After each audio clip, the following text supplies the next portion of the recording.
What's up, guys? It's Philip Cup, and today, after 100% completion of the game, I am reviewing Crypt Custodian. I will provide my breakdown of the good, the okay, and the meh, then give you a score of what I think the game should be. The good are the parts of the game that shined. The game is a balanced game. Enemies provide a challenge but did not feel impossible, especially the bosses. Garbage, the currency of the game, is generous where grinding was not necessary, but it was not excessive as well. The game does a good job of centering the game around the concept of death and made it feel more than a game, like a life lesson for reality. While the characters are cartoony and cute, their death and backstories make you connect with them on a more serious note. It makes you feel sad, and yet you can't help notice that there's a certain beauty to it. The game has replayability. As you progress, you unlock new modes to play that add to the replayability.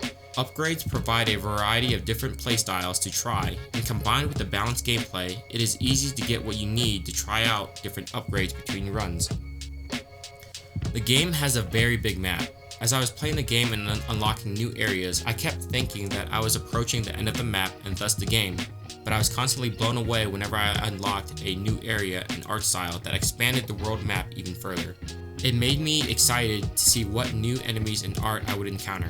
The game provides a variety of different game mechanics that always surprised me when I first encountered them. I would not expect a new mechanic and an intense scene to follow when the gameplay has been laid back, or for new mechanics to be introduced after completing the game.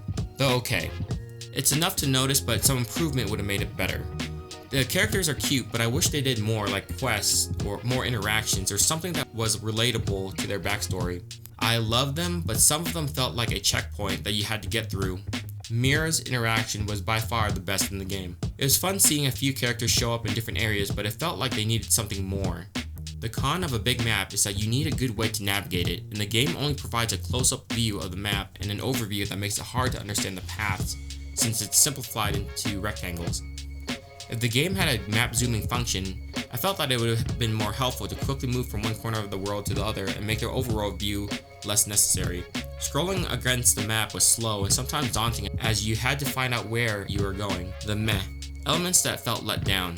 Some maps felt empty or disappointing. I had high hopes for some of the areas because I was very interested in the theme, but was left disappointed when I found simple assets or areas that just felt empty.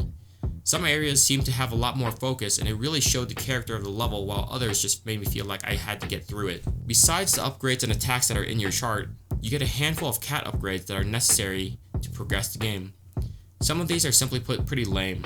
I'd have liked to see some different normal attacks, elemental attacks, or something that made me feel a little bit stronger. For a final score, I would give this game a 7.5 out of 10. While the game could use some improvement in some areas, it is definitely worth a try.